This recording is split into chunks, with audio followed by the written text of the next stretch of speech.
There we are. So tonight is brought to you by OMG OCP.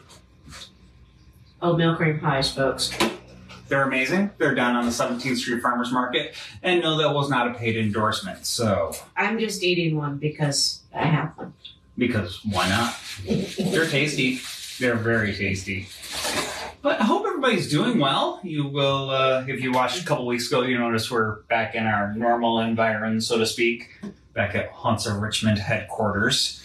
So hope that y'all have been doing well over these last couple of weeks. I'd rather be back at the river. Well, yeah. I'm just saying, I'd rather be back at the river. There's that. But because I like the river. But I'm happy to be here too. Yes. Always. Chris having technical difficulties. I am having technical difficulties. It's been a technical Monday. Hello. I think I am the technical difficulty. No, we were not affected by the outage on Friday, but we're just having technical difficulties. Yes. I am giving up on this for tonight. So we're sharing? We are sharing a tablet. Okay. And I can share. I had a cookie. That's good. And I have a rum and coke. Because, well, you know, we're talking about haunted firehouses and fire museums, and I thought, since we're going to be talking about the one in Key West, I should have some Key West spiced rum in my coke. You need a justification to have that in your coke. I'm just saying. It works. I'm just saying. Tonight's going to be a cherry rock, y'all. Just letting you know. I can't see who just popped up with a comment. I have no idea because... I can't read it. It's too far away. Anyway. Yeah, so... Fun times. So much fun. We were at Brewtown on Saturday. I don't remember what day that was. The really big, heavy downpour day. And we just enjoyed being under a tent and listening to music while they had music, and then listening to the rain on the tent while that happened for several hours. And we ate and drank and made merry. As you do. As you do. And then we had John Marshall House. Coming up next month, again, we're going to have John Marshall House again. On the 24th? Something like, I think it's the last Saturday of the month. In a minute, I'm going to look. That would be good to verify. I'm pretty sure it's it might be the 25th. It is the 24th. I was right. You were right the first time. Ta-da! So again, tickets are available for that, but we also have another special event on the Saturday before, which is the 17th, and our good friend Paul Ho, who's the author of Policing the Paranormal, is going to be joining Stephanie for a tour that night at Capitol Hill, and following that event will be a Q&A session and book signing with Paul and his book. So definitely go ahead, get your tickets purchased for that. You can also pre-order his book, so it'll be available for the signing at the end of the tour, and that way you won't have to load the book around. Good shout outs all around. I can do this. You can do it right now. Yeah. We'll see if we're functional by the end of this. All right, are we ready? I don't think you're going to be functional halfway through this. No, I'm not. I have a sugar high going and I have rum. So need I say more? You lead off while you're still functional. All right, so for generations, firefighters have risked their lives to help their communities in times of need, resulting in moments of immense drama, heroism, and sacrifice. Those who pursue this profession justifiably take pride in what they do, and it's often reflected in traditions that carry through to the generations in the way that they present themselves in the community. Old fire trucks gleam with care that they have been shown. Firehouses often stand as historic landmarks. We have one right around the corner that we love. And of course, museums to the profession have popped up across the country to best remember the bravery that is shown one day after the next. We even have examples from 9/11. Why am I blanking on that actor's name? Buscemi, yeah, who was a New York firefighter, and he went back to his old house and put on the gear and immediately went out for 9/11. So this just shows you how much these guys are dedicated to their profession. It's not surprising that with that dedication, haunting tales have also popped up at a few of these fire stations and firehouse museums. In fact, we have enough for 2 scripts. Each haunt reflects a very human story and offers a unique glimpse into the history of firefighting. I saw we had Patrick. Yep, and Alex and Dana. Hello. And we have a kitty. And Nico. Because, of course, we can't have the show without kitties. Particularly Nico. Yes, it is the Nico show. Yeah, he likes to think so. He likes to think so. Lulu's here, too. She's up in her tower. We've brought one of their towers. Both of their towers now downstairs. Yep. And they are both at windows, and we are much happier now that the tower's down here. We seem to be, yes. Much watching of the neighborhoods. Lulu's out cold right now, so Yes. she will probably not be making an appearance tonight. Just a guess. All right, so we're going to start at the Mansfield Fire Museum in Mansfield, Ohio. Mom's here too. Hi, Mom. Hi, Mom. Now, this is has a very haunted reputation and extends to the Mansfield Fire Museum on the west side of town. So, town haunted and this museum. The museum foundation was formed in 1987 with the purchase of the former fire department store in 1989. It found a home. And took a few years of the building repairs and minor setbacks, but the museum was able to open its doors on October 12th of 1994. Year after year, the museum continues its mission of telling the story of firefighting in Mansfield and the surrounding county, gradually acquiring and preserving artifacts as their resources permit. Since the town's fire service has had such a rich history, the Mansfield Fire Museum has been able to maintain exhibits such as horse-drawn fire apparatus and authentic tools from the 1800s. There's also been a recreation of a turn-of-the-century fire station, an antique alarm bell, original fire hats and helmets, and, of course, many pictures of the firefighters from generations past. As remarkable as the Fire Museum is by day, it's also popular at night. The Mansfield Fire Museum regularly opens its doors to haunted tours and paranormal investigators as people come near and far to try and experience this haunting legacy of the building. Since the museum never served as an actual fire station, it's believed that much of the haunting activity is associated with the artifacts that have been gathered here under one roof. Paranormal investigators and everyday guests alike have experienced a variety of paranormal incidences. Some are common, like floating lights and mysterious darting shadows. On the more unsettling side, however, some members of the museum staff have heard unexplained sounds and startling screams when there's no one else in the building. One incident that is very focused on the firefighting aspect of the building is tied to a fire truck that is exhibited inside the building. A museum employee was stunned as they watched the side mirror on the truck turn on its own, bringing the employee's face to face with their own reflection. There's no way that mirror should have been able to move on its own, and if there was intended to be some sort of spirited message behind bringing the mirror to bear on the employee, it remains a mystery to this day.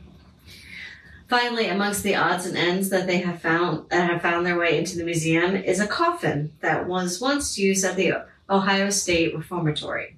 Whether it's associated with the haunts of the museum is debatable, but it certainly does crank up the creepiness in this unique museum. If you want to experience it for yourself, do a little homework, check out the current hours of the museum, and maybe even drop them a note asking about investigating the place for yourself.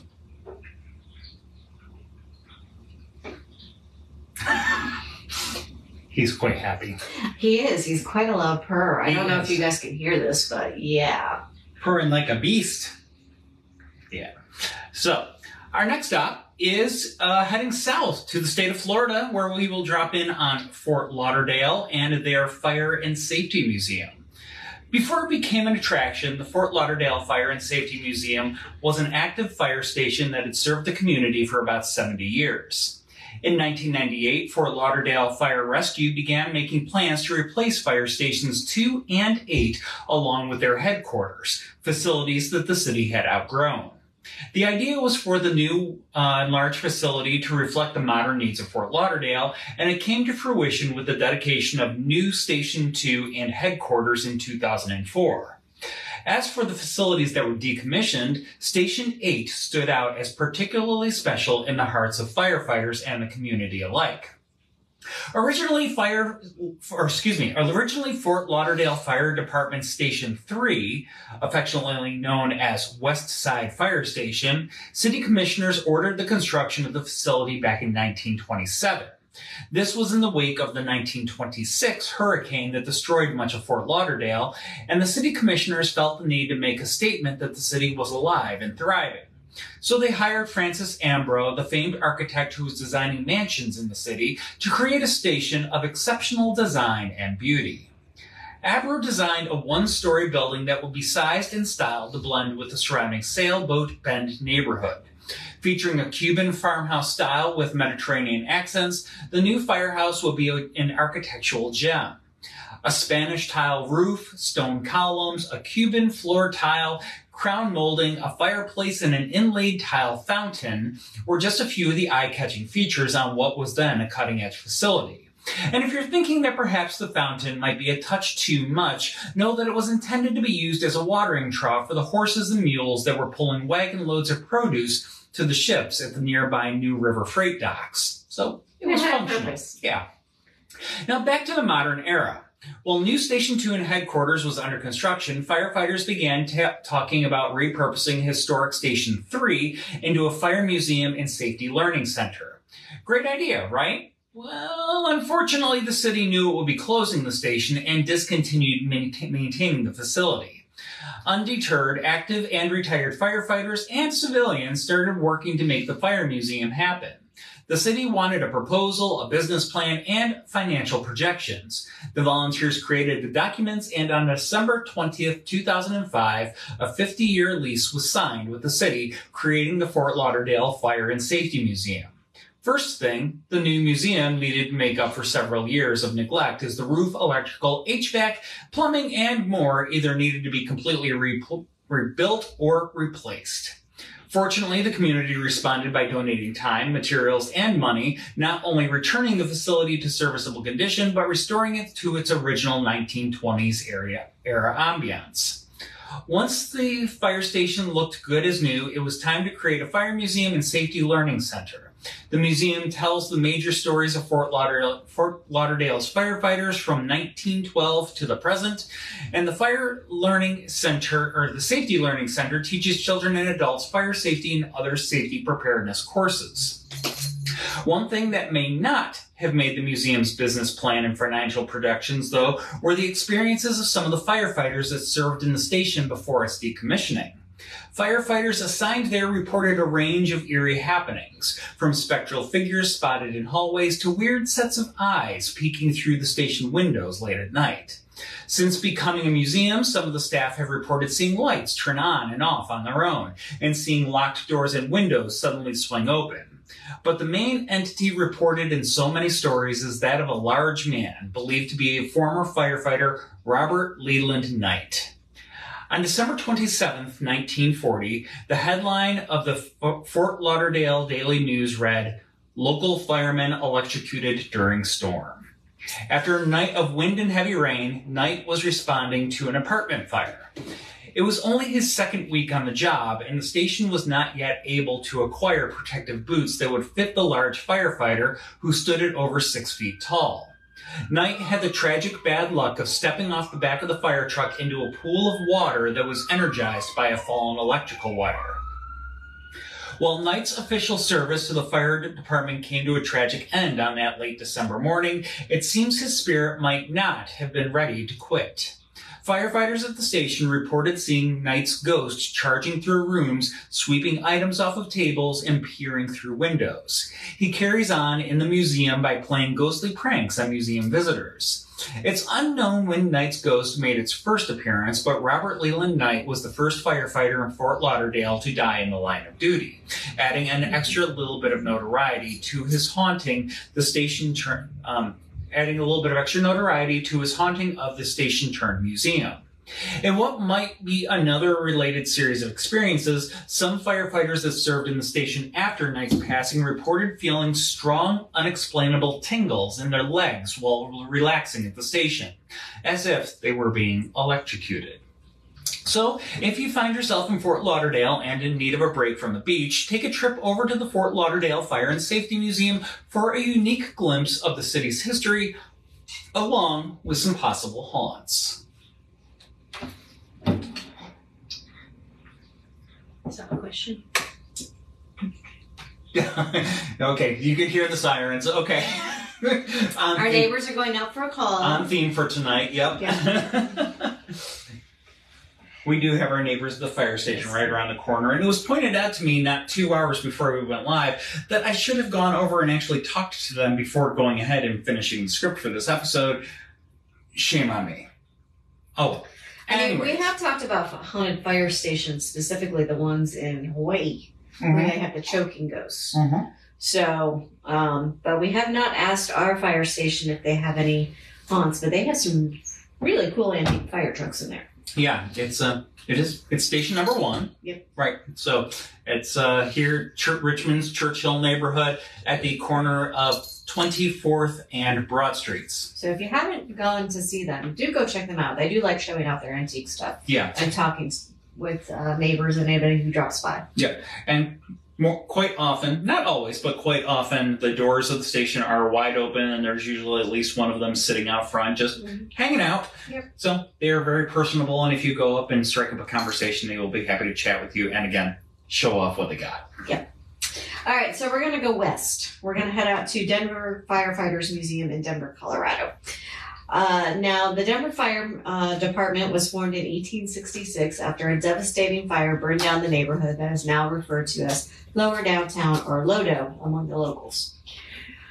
Over 150 years later, the fire department currently staffs over 1,000 members. This storied organization also maintains one of the most renowned firehouse museums in the United States. Built in 1909, the second home of Engine Company Number 1, Station 1, at 1326 Tremont Place, was born into an evolving world. The company was still using horse-drawn apparatus, and the east and west walls of the first floor were lined with horse stalls. By the mid-1920s, the Denver Fire Department had been motorized, and many of the houses were remodeled. At Station 1, plumbing and electricity were updated, concrete floor was replaced the wood floor, and the hayloft was removed and replaced with locker rooms and kitchen facilities. A ladder company and district chief were also housed at Station 1, and in the early 1930s, equipment lockers and garage doors were added. Station 1 remained in service for a total of 66 years before being decommissioned in the mid-1970s. However, Station 1 was not to remain unused for long. Merle Wise, chief of the Denver Fire Department at the time, saw an opportunity to rescue the building. After consulting with a friend who was chief in San Diego, where a firehouse museum was operating successfully, he moved to save Fire Station 1 from the wrecking ball and nominated it as a Denver landmark. An organization called the Denver Fire Reserves moved in to tackle the job of transforming the aging structure into an operating museum. They cleaned, painted, and patched up the structure while collecting fire artifacts that were stored around the city. In 1978, meetings were held to create a management structure for the new museum, as well as writing the organization's bylaws and mission statement. The board incorporated the museum as a nonprofit organization in 1979, and the old firehouse received a National Register of Historic Places listing. The museum opened to the public on May 27th of 1980. 1982, the building's name was changed as operations expanded to include a restaurant upstairs for a much-needed revenue source. Old Number 1 Firehouse restaurant was catered to the city's lunch crowd, serving sandwiches, salads, desserts, but it didn't last. In 1993, changes in the cities resulted in a dwindling lunch crowd, and the restaurant was no longer able to support the museum. A series of changes to the organization of the museum took it from a minor concern staffed by volunteers to a professionally run museum with longer hours of operation and a variety of special events. These events include dives into the paranormal. For years, the Denver Firefighters Museum had harbored rumors about being haunted.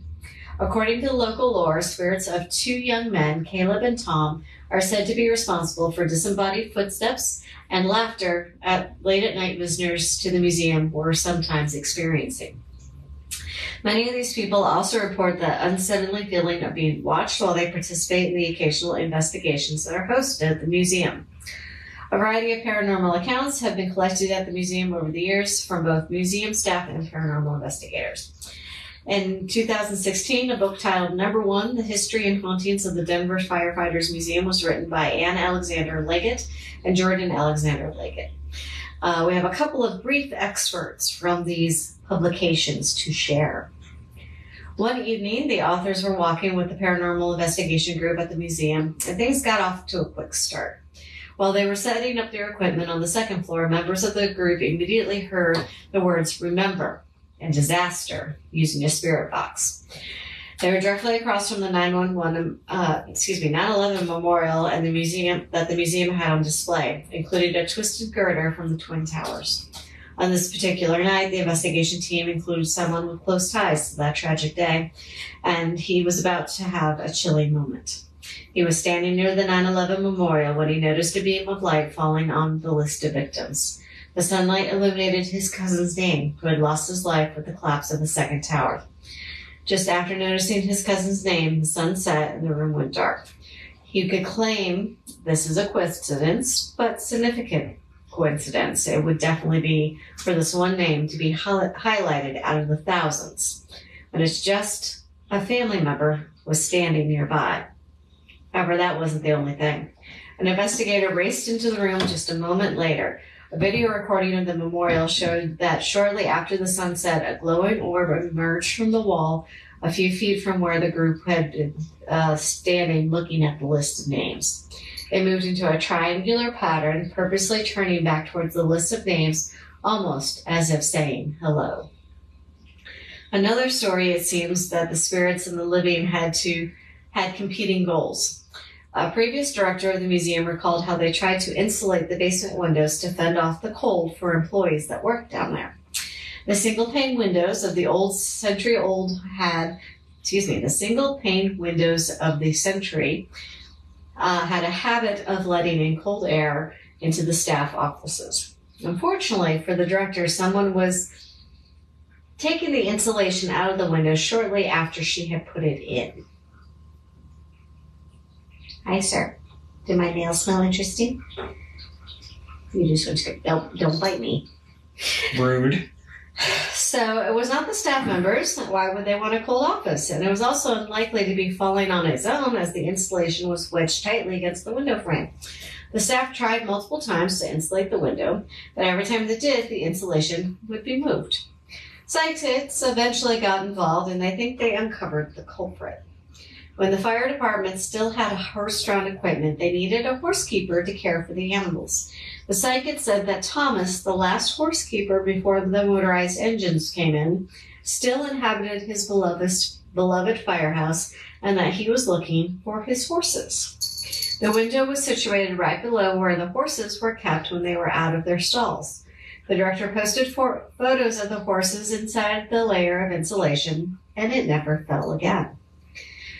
One more story was cobbled together by various staff accounts. A museum's collections manager was on her lunch break when she heard a female voice, most likely a visitor, in the museum gallery outside of the kitchen door.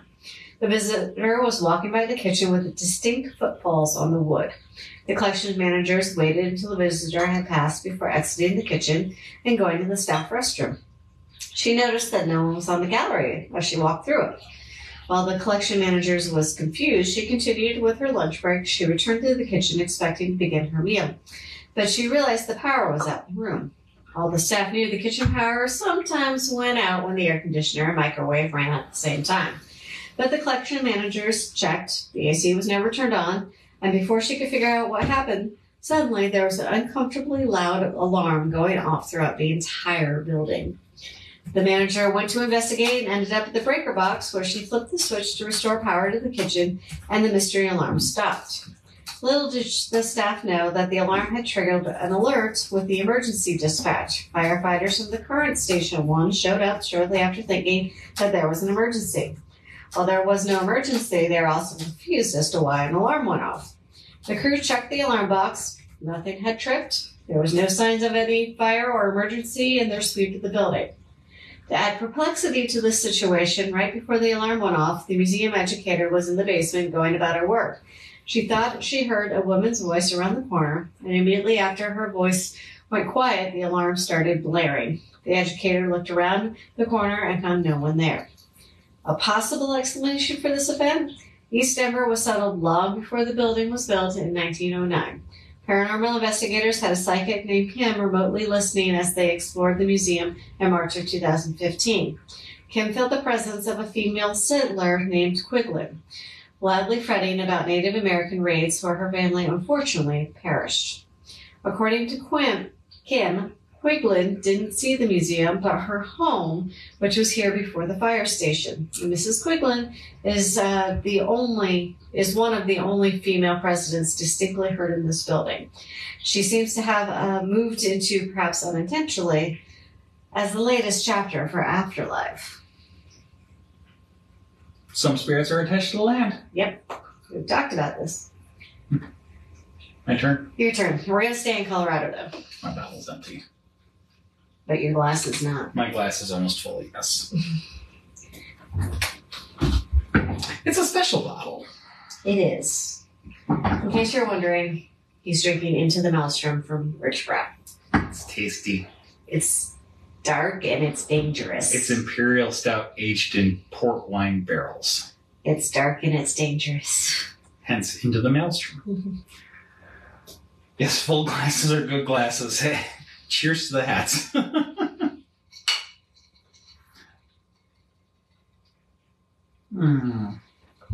All right. So, heading down I-25 from Denver, we will get to Pueblo, Colorado, and the Hose Company No. 3 Fire Museum. Located in the historic Mesa Junction Business District, this two-story building dates back to 1895. Built by the Masonic Temple and leased to the city of Pueblo for $75 a month, most of the structure consists of classic red brick, but the front facade features striking white sandstone, giving the building an aura of permanence and resilience. The city would eventually purchase the building outright in 1900.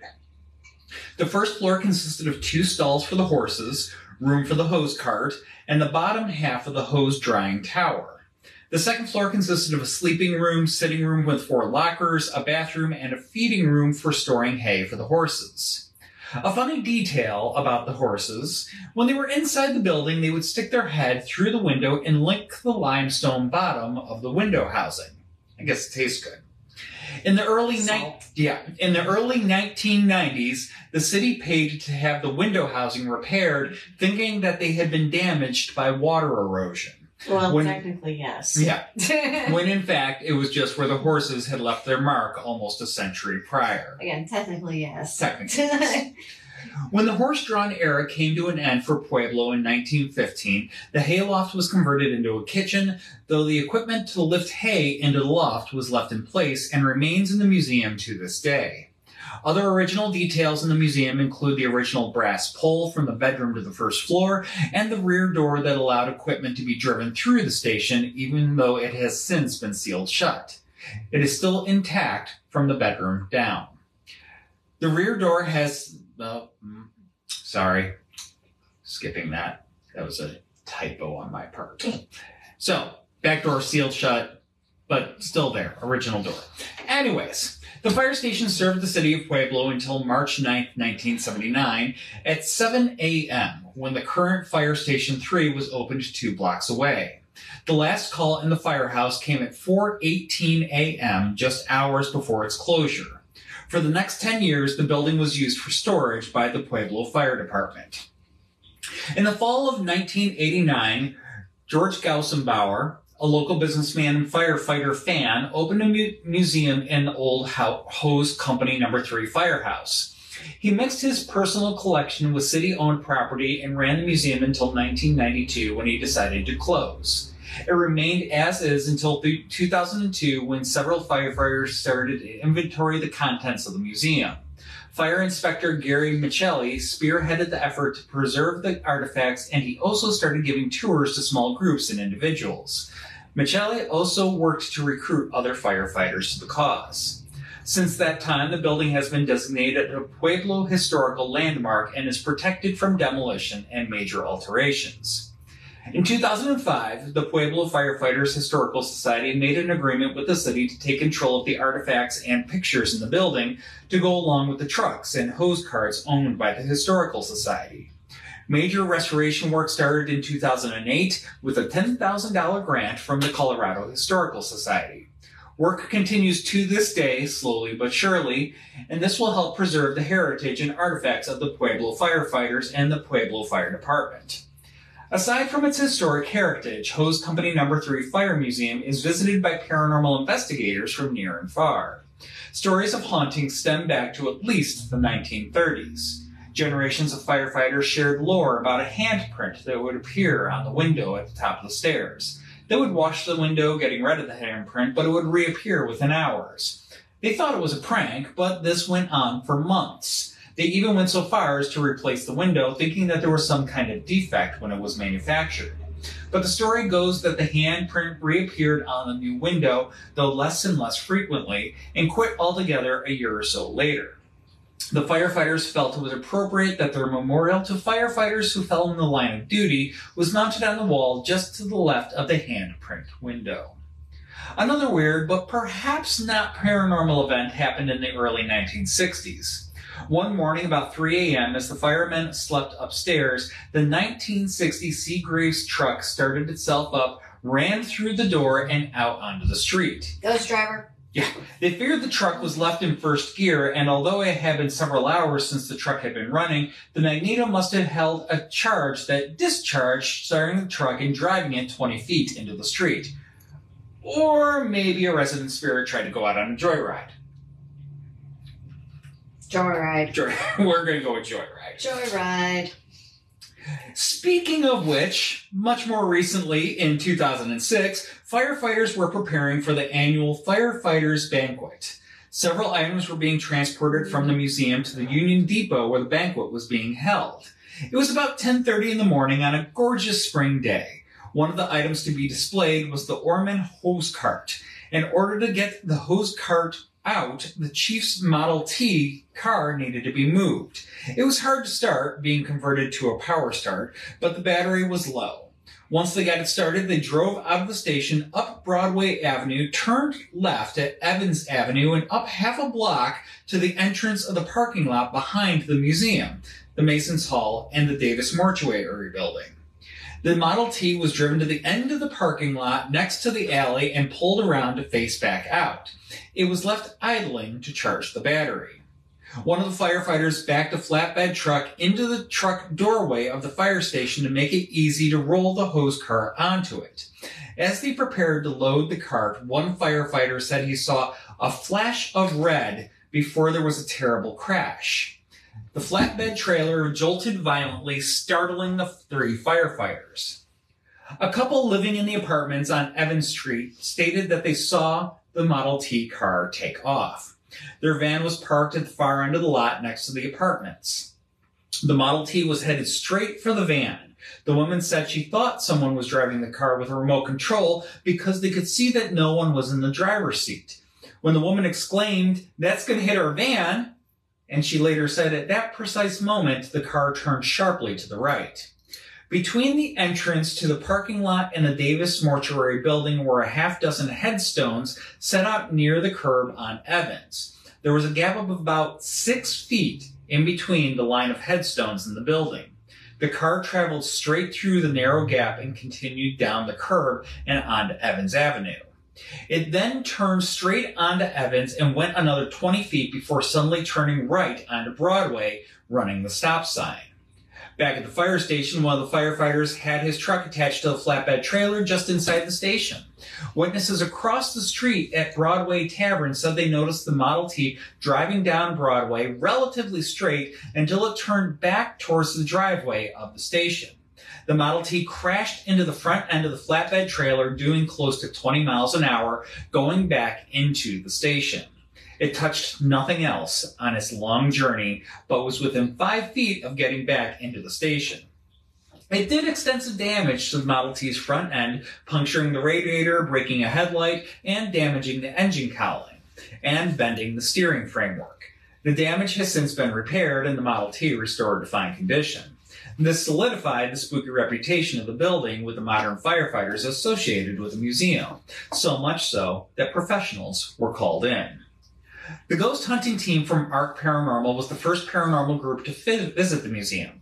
Although they didn't capture anything on film or recorder, they did have a strange experience the night they stayed in 2006.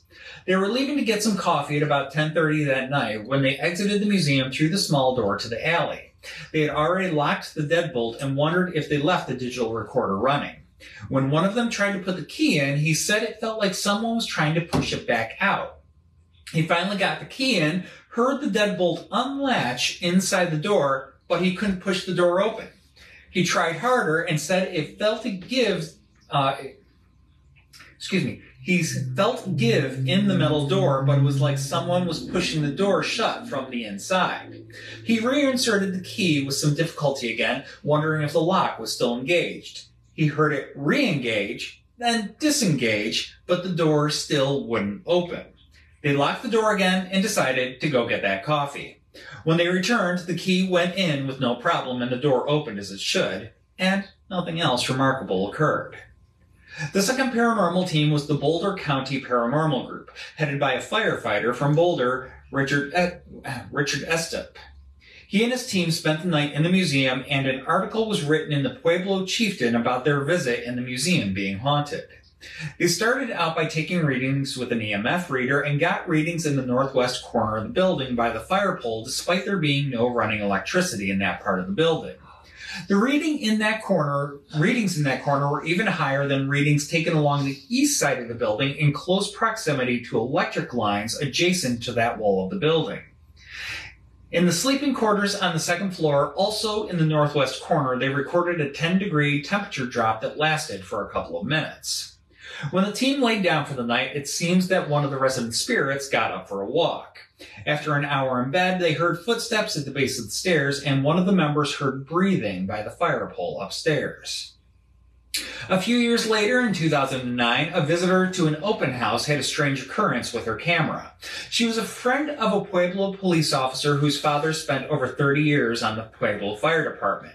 She went to take a picture at the top of the stairs. She had replaced the battery earlier in the day and had already taken a few pictures with the camera.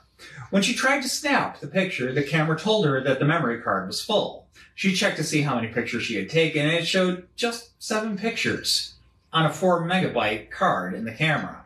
Should have been good for hundreds of photos.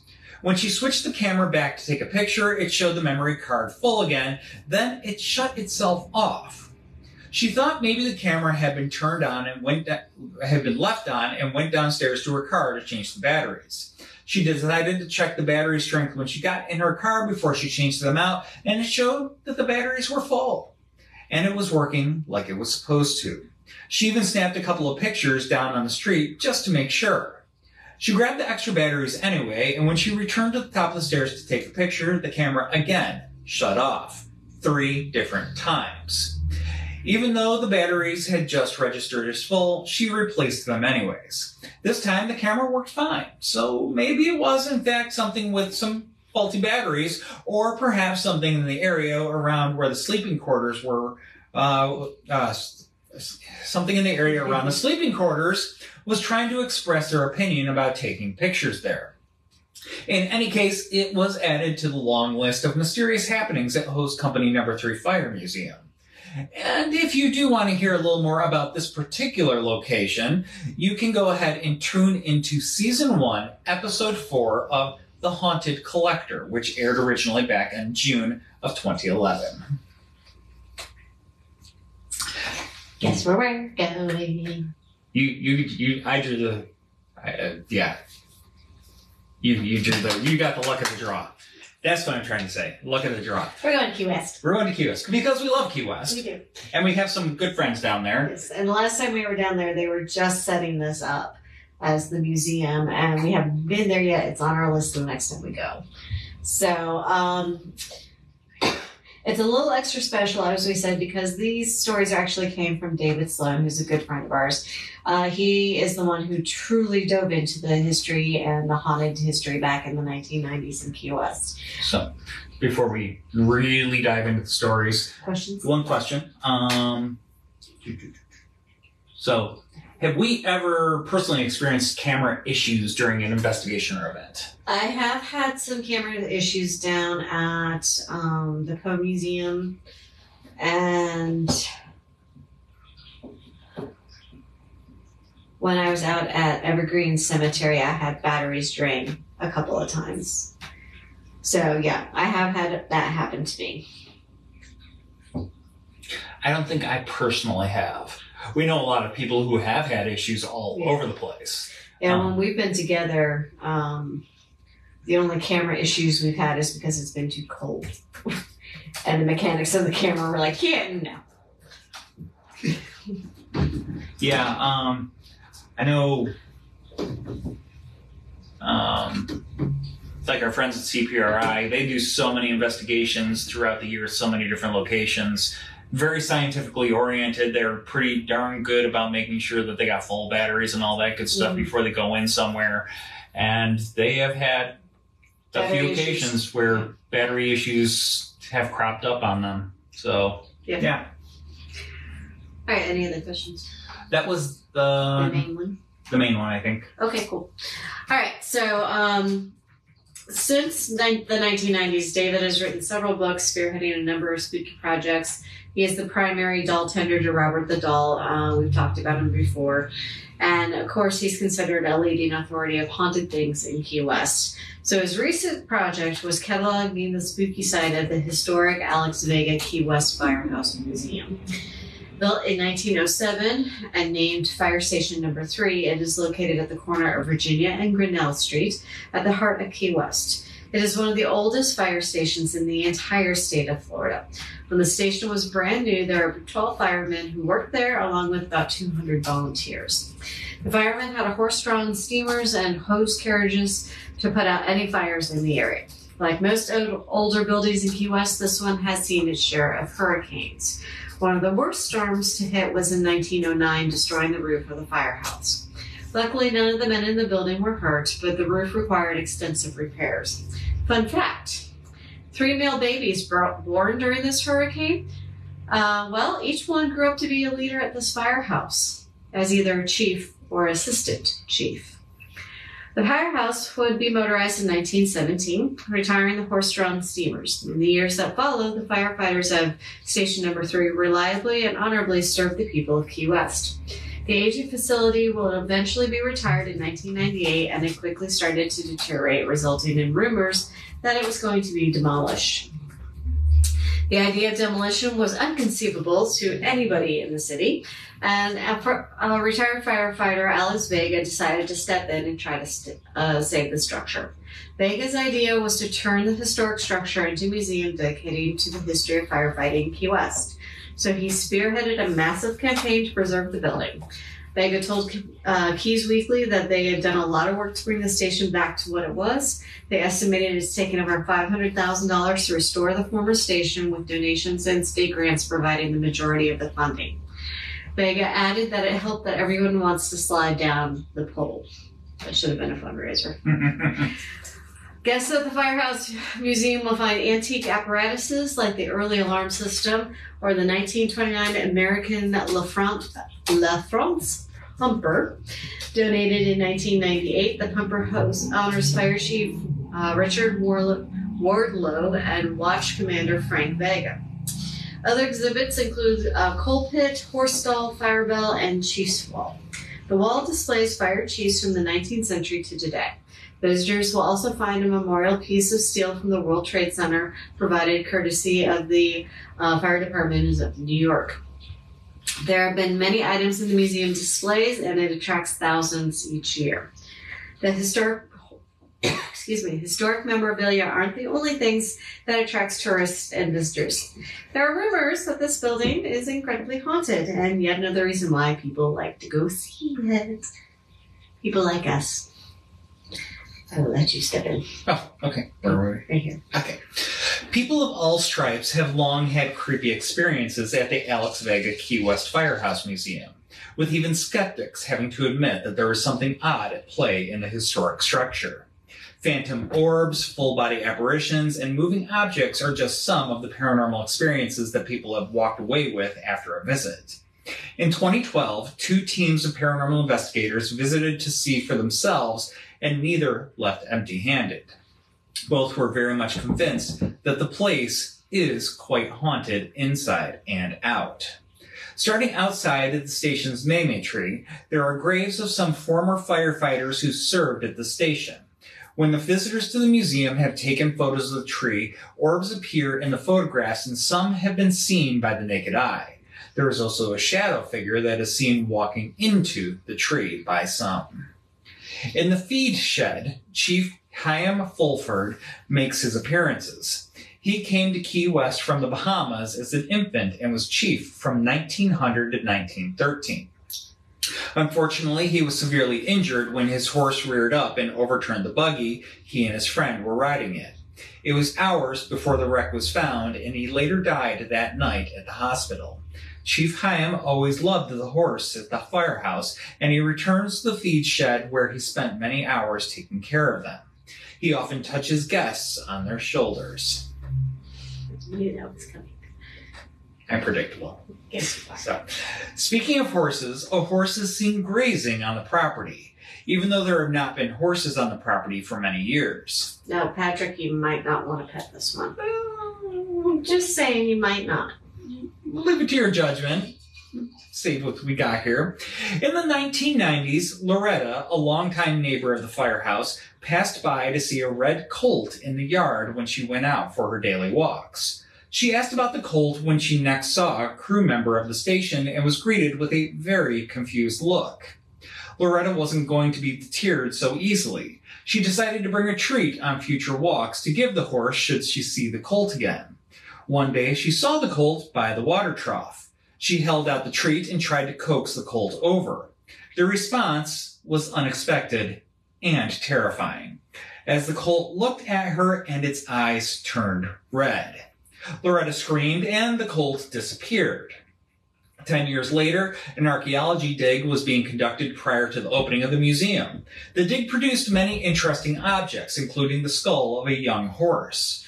Unfortunately, the horse's identity is not known, but its presence was quite surprising.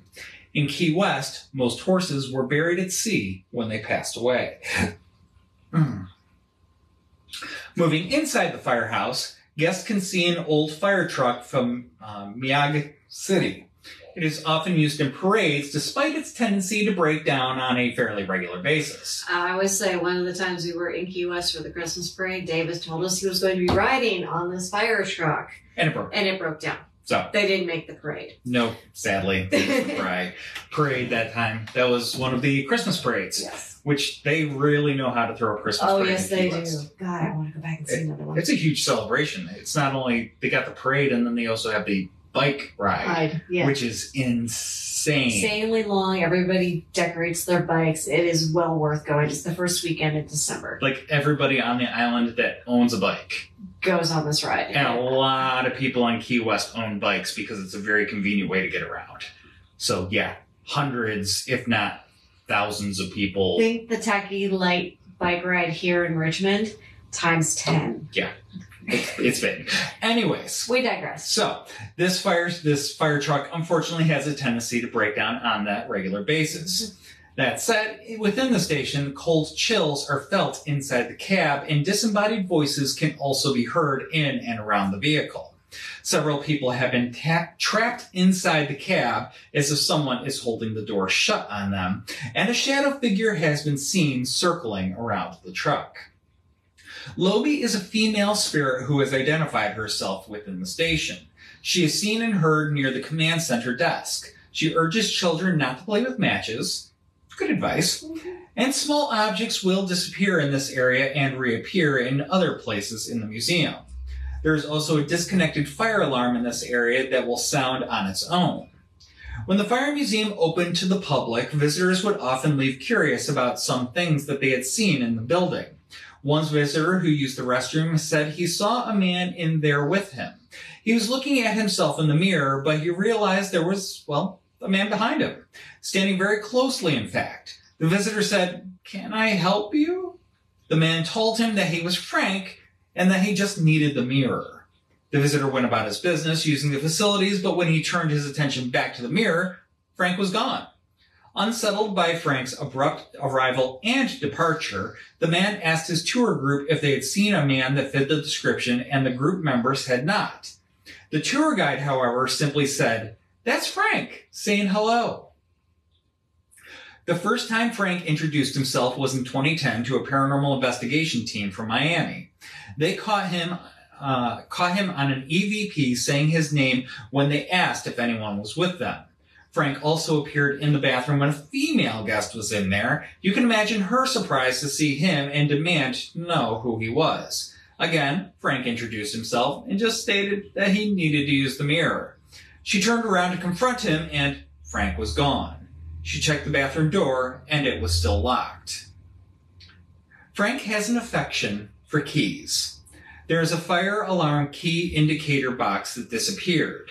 The staff searched high and low, but could not find it. It reappeared under a pile of bricks outside that hadn't been moved in 10 years. They discovered it when they started a cleanup project outside. So who was Frank? His full name was Frank Fontes, and he was a gardener for Tennessee Williams, the famous playwright, for 10 years. He was a collector and started his own museum after he left the employment of Williams, and many of the objects in the Firehouse Museum used to belong to him. Frank had once helped President Jimmy Carter's mother, Lillian, when she had dropped her car key and could not reach it. He retrieved the key for her, and this started a friendship between the two for the remainder of his life. Unfortunately, Frank was not well liked by many in town. Williams described Frank as a malignant spirit with demonic powers and presence. That was when he was alive, by the way. Yeah. With that description, it's hardly a surprise that Frank was murdered. He was shot at point-blank range on January 5th, 1979. His murder is still unsolved, but he still seems to look after some of the artifacts that wound up in the museum. There's a whole tour's worth of haunted history to explore at the Alex Vega Key West Firehouse Museum, so check it out if you ever get down that way. We certainly will be stopping by there on our next trip to Key West, likely in January 2026. If not before. We're getting a little ahead of ourselves. Maybe before that. But anyways, and who knows, maybe we will get to go all in with a little investigation of our own while we're there. Again, getting a little ahead of ourselves. We got about, well, no, we need to get planning. Yeah. Oh, we're planning. We need to get in contact. Yes, we need more contact. Anyways, yes, we will be going to Key West again in the not too distant future. At least not too distant future as far as we're concerned. Yes. 18 months is not that far down the line for us. No, it's not. All right, so one final stop. We're going to pop on over to the Central Ohio Fire Museum in Columbus, Ohio. This time we're dropping, as we said, in downtown Columbus, and it pays tribute to firefighters past, present, and future and their legacy here in Columbus. The museum's collection of historic fire apparatus, the hand-drawn carts to the horse-drawn wagons, the motorized fire trucks, lead visitors through a history of firefighting and the lives of the firefighters who worked out of the historic fire station. You good? Okay. This is a short one, so we'll get through that and we'll come back to the questions. Okay. The fire station was built back in 1908. Stepping through the doors of the current museum feels like stepping back in time to the station's earliest days. It's quite the treat for those who appreciate firefighters and history buffs alike. Once a working station, number 16 Engine House was acquired by a group of former Columbus firefighters after it had closed in 1982.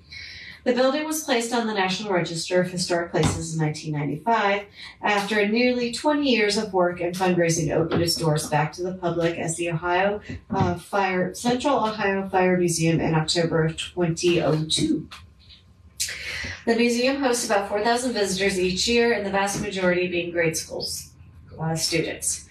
However, there's something to be seen here for people of all ages. The museum covers not only history, but also teaches fire safety and life-saving skills to the community. They are constantly working to expand and improve their offerings, with one of their latest projects being to restore the second floor of the former dormitory at Hayloft and to expand their display space and teaching capacity. So if you ever find yourself in Columbus, go ahead and stop by, give them some support. And for the sake of this show, know that you would not only be supporting a really cool museum, but you're helping some resident spirits tell their stories as well. Late-night visitors to the museum will often claim to hear the horses that once pulled the station's fire wagons. Their distinctive snorting echoes in the space that they, too, once called home. Others have caught glimpses of Captain George Dukeman roaming the quarters. He's well known for his obsession with making equipment orders. It became apparent over the years that Captain George Dukeman doesn't know when to quit. At first, as the first captain of Engine House number 16, Dukeman was said to be obsessive about checking equipment. He's still heard walking around the museum, making sure everything's okay. Lights will go on, doors will open all on their own when Dukeman's spirit is making the rounds. Some have affectionately called Dukeman's spirit Captain D.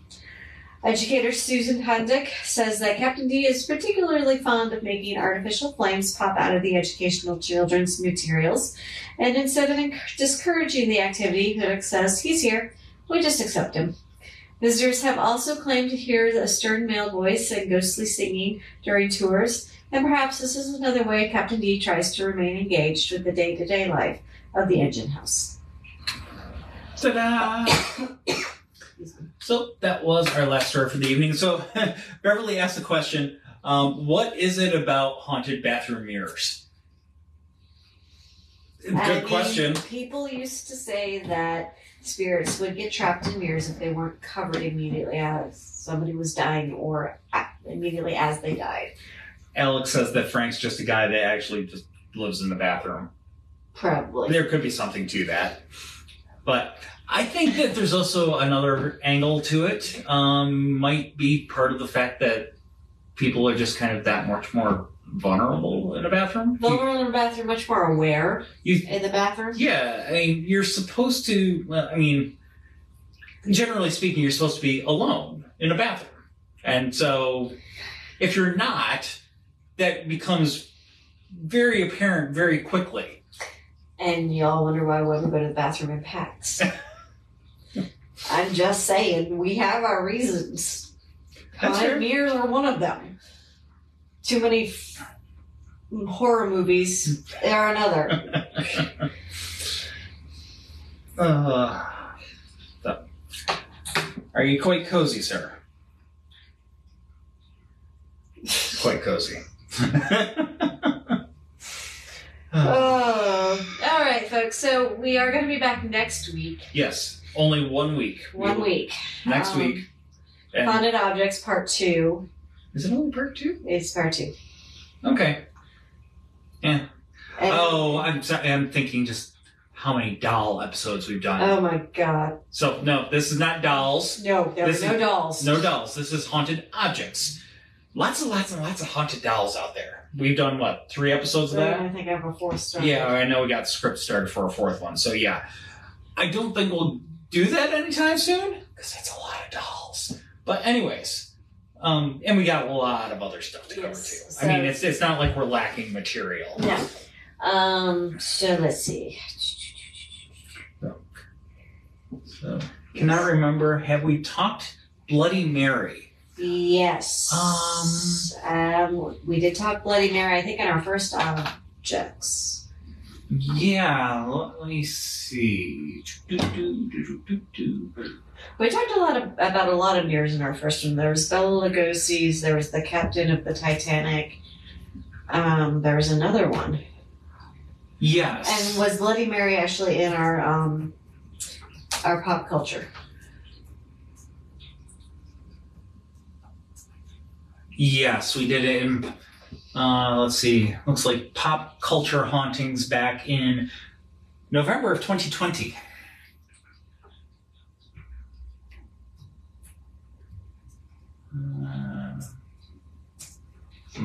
Come on. Sir, you are going to fall off my lap. Or was it Urban Legends? You'll need to unlock your iPhone first. Oh. Shush. Shush, I'm not talking to you.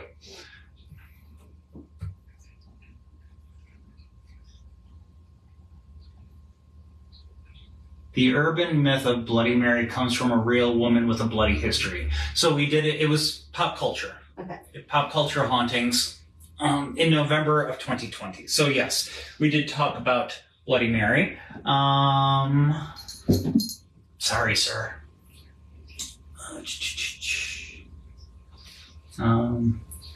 All this time women went to, Patrick. Thought all this time that women went to the bathroom in packs to talk privately about other people in the bathroom. I stand corrected. I mean, that's a secondary thing. Yeah. Protection is the first. So, Alex, it sounds like a time for a rewatch. Yeah, go back. It's there. Probably be much easier to find on the YouTube channel. Yep. So I will go ahead. I'll drop the link to the YouTube channel in here real quick because it's just that much easier to search. But yeah, so we got Haunted Objects Part 2 coming up. We've got International Universities coming up. We've got Great Lake Lighthouses coming up. And I just went down a rabbit hole with legends, England's legends, lore, myths, and ghouls. So, yeah. That was a fun rabbit hole. So, yep, there's our YouTube channel. But yes, and yeah, I'm not going to say her name again because I don't want her piping up again. They're always listening. Yes, they are. But yeah, some really interesting ones coming out, and then we'll get back to the States. I needed to take a state break. We did a lot of states recently. We still have several to do, but I needed to take a state break, so. So, more haunted lighthouses and some fun stories from England. Yes. Yeah, there's a couple of vampires in there. There's Slick-Footed Jack, and there's also a mummy. Good deal. Yeah.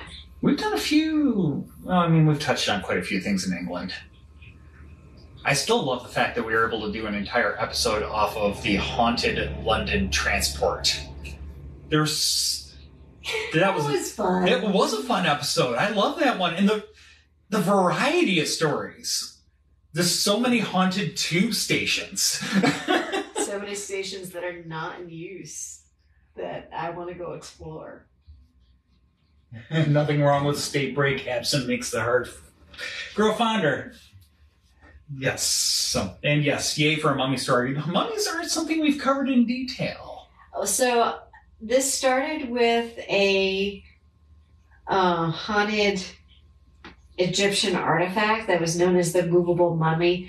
It was disproved to be vibrations from people walking because the base of the statue is curved and not sitting flat. So that I was like, oh, and then I found this other story about a woman who was actually mummified because she was afraid of being buried alive. And she had good reason. Her brother actually came back to life in his wake.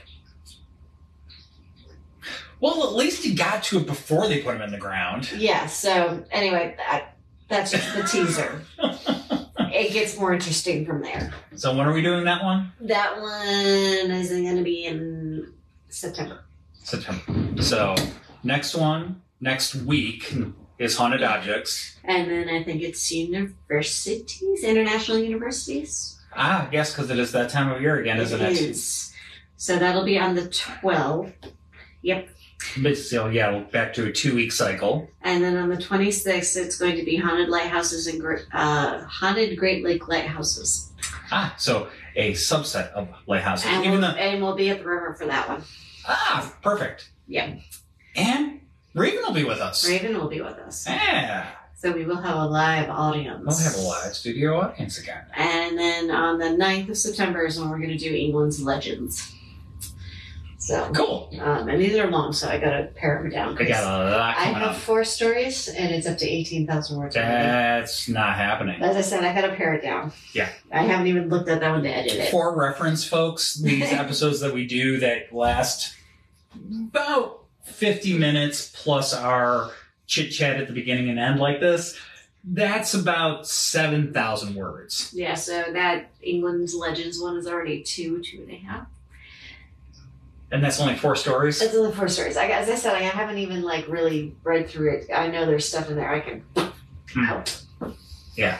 But I literally just went down that rabbit hole 2 hours ago. Okay. We'll get sorted. Yeah. We always do. Okay. So let me see.